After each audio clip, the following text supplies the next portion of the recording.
అలా ప్రశ్న చేసింది మనకి. సత్తులు తెలుపుటకు చిత్తు వేరుగా ఉన్నదా?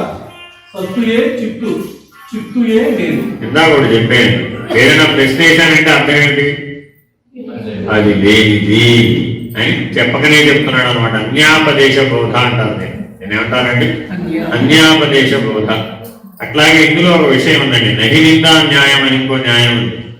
అంటే ఒక దాన్ని నిరసిస్తున్నంత మాత్రాన తక్కువ చేసినట్లు కాదు. దాన్ని నహినిందా న్యాయం అంటారు. అంటే అర్థం ఏంటి? మనం సాధారణంగా భౌతికమైనటువంటి ఐహికమైన దాంట్లో ఏం చేస్తాం? రాజుగారి చిన్న కోడలు మంచిది అన్నాం అనుకోండి, అంటే పెద్ద కోడలు కాదని, అది నిందా న్యాయం. అలాంటివి పనికిరావు ఇక్కడ. అంటే జనం చాలా మంది ఏమంటారంటే అమ్మవారేంటయ్యా ఈశ్వరుడే గొప్ప, అది నిందా న్యాయం, పనికిరాదు. అలా నహి నిందా న్యాయంతో విచారణ చేయాలే గాని నిందా న్యాయంతో విచారణ చేయకూడదు. ఎందుకని? నామరూపాల దగ్గర విచారణ చేయకూడదు. అహంవృత్తి యొక్క లయమైపోయిన తర్వాత నిర్ణయమైన సత్తు, అక్కడ విచారణ చేస్తూ నిందా న్యాయంతో మాట్లాడకూడదు. చాలా పొరపాటు. అర్థమేనండి? శ్రీచక్రార్చనలో చిట్ట చివరి పెట్టేవి బిందుస్థానం. బిందువునాం సర్వదేవతాం ప్రతిష్ఠితం. అంతేనండి? సర్వదేవతలు బిందువునందు ప్రతిష్ఠితమైతే ఆ దేవతా గణమంతా కూడా ఆ దివ్యత్వంతో నిండినటువంటి బిందువు అటు ఇటు కంపించాలా, స్థిరంగా ఉండాలి? అటు ఇటు తిరుగుతూ ఉండాలా, స్థిరంగా ఉండాలి? ఎలా ఉంటుంది? సూర్యుడు అనే బిందువు తిరుగుతుందిగా. అనంత విశ్వంలో సూర్య మండలం తిరుగుతుందా లేదా? సూర్యుడు కూడా బిందువేనని ఇందాకే చెప్పాడు. సూర్యుడు కూడా బిందువేనన్నప్పుడు సూర్యుడు కూడా అనంత బ్రహ్మాండాలలో భాగంగా, విశ్వంలో భాగంగా తిరుగుతున్నాడా లేదా? మరి బిందువు కంపిస్తుందా లేదా? నేను చెప్పిన పద్ధతిలో ఆలోచించమన్నానా? నీరు చెప్పే పద్ధతిలో కింద కలమన్నానా? బిందువు అందందు కంపించుతుండును అనడానికి నిర్ణయం ఏంటి? ఇప్పుడు సూర్యుడు తన చుట్టూ ఉన్నటువంటి సమస్తాన్ని వెంట వేసుకుని సౌర కుటుంబంతో సహా విశ్వంలో భ్రమిస్తున్నాడు. కాబట్టి భ్రమేణాహం భ్రమేణోహం భ్రమ ఇది సర్వం అని నిరూపిస్తున్నాడు. అలా కదిలేటటువంటి నేను ఒకటి ఉన్నది. ఇప్పుడు అక్కడ ఉందా లేదు? ఇప్పుడు దానవతల పరం, దానవతల పరం. ఈ కదిలేటటువంటి నేనంతా సగుణ బ్రహ్మం. ఈ కదిలే నేనంతా ఎవరు? సగుణ బ్రహ్మం. సౌరమండలం అంతా విశ్వంలో పరిభ్రమిస్తోంది. పరిభ్రమిస్తున్న సమస్తము కూడా సగుణ బ్రహ్మం. కదలండి నిర్గుణం. కదలనేది నిర్గుణం. కానీ అక్కడ సగుణ నిర్గుణాలు ఎలా చెప్తాం? ఇక్కడ చెప్పినట్టు చెప్తామా? ఇప్పుడు మనం సగుణ బ్రహ్మం అనగానే ఎక్కడ దాకా తెచ్చేసాం? లడ్డూ బూందీ దాకా తెచ్చేసాం. మనం సగుణ బ్రహ్మాన్ని ఎక్కడ దాకా తెచ్చాం? లడ్డూ బూందీ. అదేగా ప్రసాదం పెట్టేసావా లేదా? ప్రసాదం ఎవరికి నైవేద్యం ఎవరికి పెట్టావు? సగుణ బ్రహ్మానికే. నిర్గుణ బ్రహ్మానికి నైవేద్యం పెట్టడం కుదరదు. అర్థమేగా? సగుణ బ్రహ్మానికే అన్ని నైవేద్యాలు. ప్రాణాయ స్వాహ, సమానాయ స్వాహ వద. నీ పంచప్రాణాలు ఎవరివి? సగుణ బ్రహ్మానికి. ఈ పంచప్రాణాలు ఎక్కడి నుంచి వచ్చినాయి? సగుణ బ్రహ్మంలో భాగం అది. కాబట్టి ఎవరికి అర్పిస్తున్నావు? మన సగుణ బ్రహ్మానికి అర్పిస్తున్నాం. మరి ఇప్పుడు మనం విచారణ ఎక్కడ చేస్తున్నాం? నిర్గుణం, సగుణ నిర్గుణ బ్రహ్మలు. ఆ నిర్గుణ బ్రహ్మమునకే పరబ్రహ్మమని, ఆ నిర్గుణ బ్రహ్మమునకే పరబ్రహ్మమని. కాబట్టి తా కదలగట పరమశివుడు, తా కదిలడికి మాయే. బ్రహ్మాండమంతా మాయే. కదులుతోంది కదా మరి. బ్రహ్మాండమంతా మాయే అంటే పంచభూతాలు, పంచభూతాత్మకమైన ప్రకృతిలో ఏర్పడినటువంటి స్థావర జంగమాలైనటువంటి సృష్టి, స్థావర జంగమ సృష్టిలో ఉన్న జీవులలో ఉన్న మానవులు ఎవరండి? వీరంతా అంతా మాయే. భారతదేశంలో ఈ మాట అన్ని చోట్ల వాడతారు. ఎవరిని అడిగినా ఏం చెప్తారండి? అంతా మాయలో. ఎలాగా? తెలియదు. ఎలాగో తెలుసా? తెలియదు. ఎందుకని? అక్కడ దాకా ఉంది. ఇక్కడ కదిలే ప్రాణం దగ్గర నుంచి మొదలు పెడితే, తల్లి గర్భస్థ శిశువుగా కదులుతున్నటువంటి ప్రాణం దగ్గర నుంచి మొదలు పెడితే బ్రహ్మాండం దాకా ఉన్నది మాయ యొక్క అవధి. ఏకకణ జీవిలో కదులుతున్నటువంటి జీవ చైతన్యం దగ్గర నుంచి మొదలు పెడితే, అణువులో కదులుతున్నటువంటి ఎలక్ట్రాన్ దగ్గర నుంచి మొదలు పెడితే ఎక్కడ దాకా ఉంది? బ్రహ్మాండం దాకా ఉంది. కదిలేదంతా మాయయేట, కదిలేది మాయట, అంతే. పేరు చెప్పేశారు. మరి ఇప్పుడు మాయను ఉందని చెప్పాలా లేదని చెప్పాలా?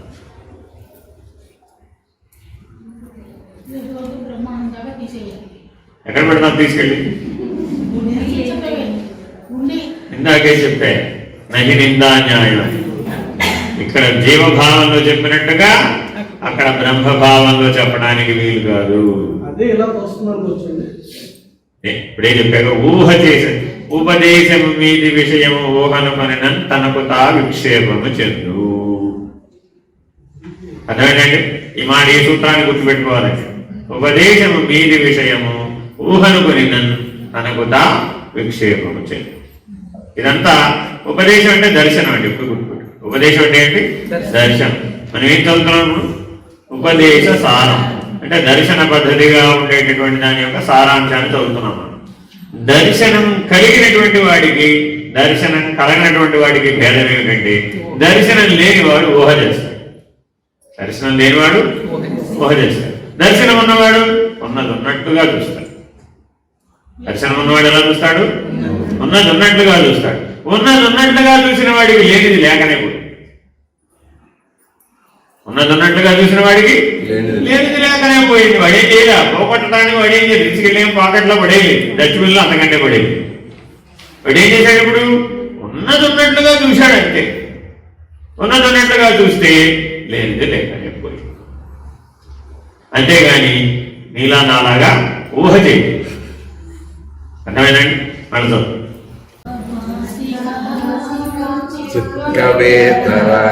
ఇప్పుడు సత్తు చిత్తు వేరుగా ఉన్నాయని ఎలా చెప్తావు అని ప్రశ్నిస్తున్నాడు. ప్రశ్న ఏం వేశారండి? ఇప్పుడు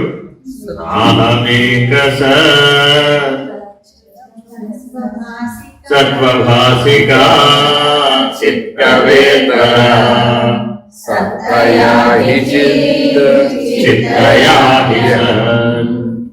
ఏది పరబ్రహ్మమని అంటున్నామో అదే బ్రహ్మముగా కనబడుచున్నది. ఏది పరబ్రహ్మం అంటున్నామో అదే బ్రహ్మముగా కనబడుచున్నది. అంటే బ్రహ్మాండానికి ఆవల అని ఏదైతే మనం నిర్ణయం చేశామో అదేంటది? ఇప్పుడు కేవల సత్.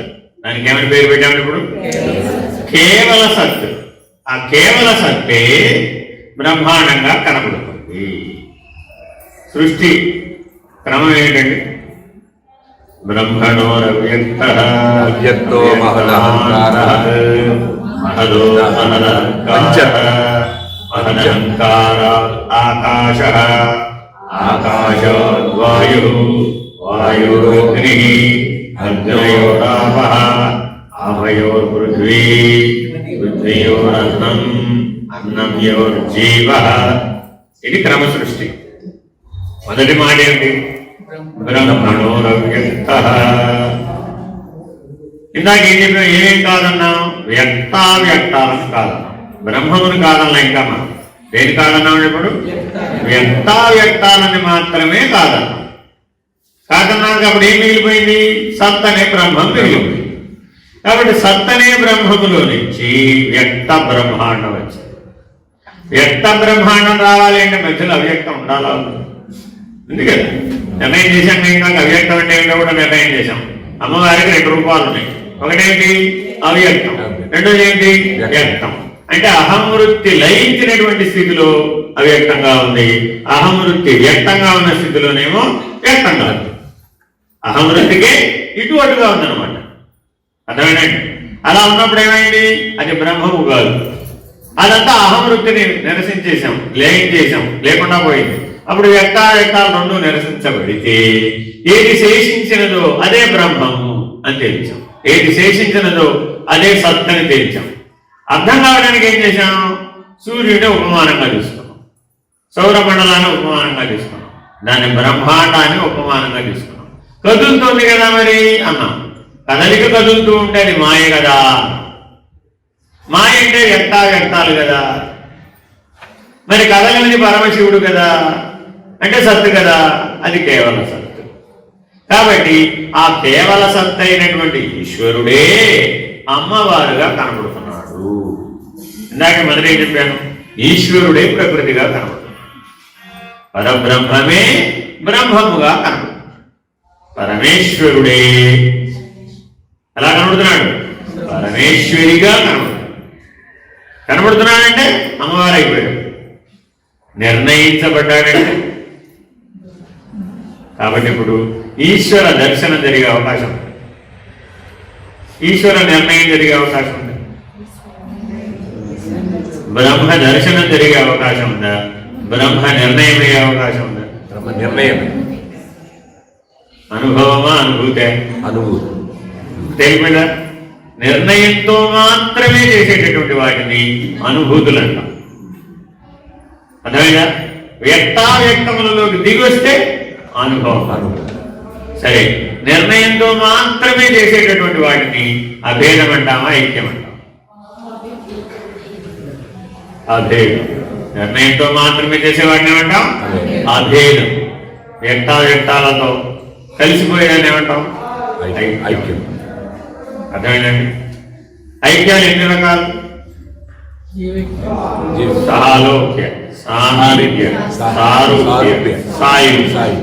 అర్థమైందండి? చతుర్విధ ముక్తులు, వాటిని ఐక్యం అంటారు. సాలోక్య, సామీప్య, సారూప్య, సాయుజ్యములు అనేటటువంటివి వ్యక్తావ్యక్తముల మధ్యలోనే జరుగుతుంది. అందుకే వాటికి క్రమముక్తి అని పేరు. వాటికి ఏమని పేరు? క్రమముక్తి అని పేరు. కనీసం క్రమముక్తికైనా మనం అధికారిత్వాన్ని సంపాదించాలి.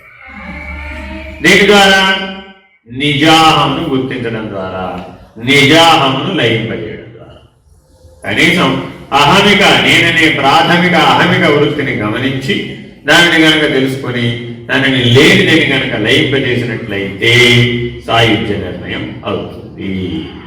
బ్రహ్మం అనేటటువంటి నిర్ణయం పొందడం ద్వారా, అందుకే బ్రహ్మజ్ఞానంతో ఏం కలుగుతుందని చెప్పాం? జీవన్ముక్తి కలుగుతుంది. బ్రహ్మజ్ఞానం ఏం కలుగుతుంది? జీవన్ముక్తి కలుగుతుంది. మరి మోక్షం మన గొడవది కదా. అంటే ఇక్కడ దాకా ఒక మెట్టు, మళ్ళీ ఉపదేశ సారం ఇక్కడి నుంచి మరొక మెట్టులోకి ఎంటర్ అయిపోతుంది. ఇక్కడి నుంచి చెప్పేదంతా కూడా పరము పరాత్మ. ఇక్కడి వరకు బ్రహ్మంను నిర్ణయం చేసేసాడు, సత్ వరకు నిర్ణయం చేశాడు. ఆ సత్తే ఈ చిత్తుగా కనబడుతున్నది. చిత్ అనేది వేరుగా లేదు, వ్యక్తావ్యక్తములే వేరుగా లేవు. బ్రహ్మణోరవ్యక్త అవ్యక్తాన్ మహత్ అంటే ఆ అవ్యక్తము మహత్తు బ్రహ్మము కంటే వేరుగా లేవు. బ్రహ్మమే కనబడినప్పుడు, అనుభూతమైనప్పుడు, అనుభవమైనప్పుడు అవ్యక్తముగా, మహత్తుగా, మహదహంకారముగా నిర్ణయం అవుతుంది. అర్థమైందా? చదువు.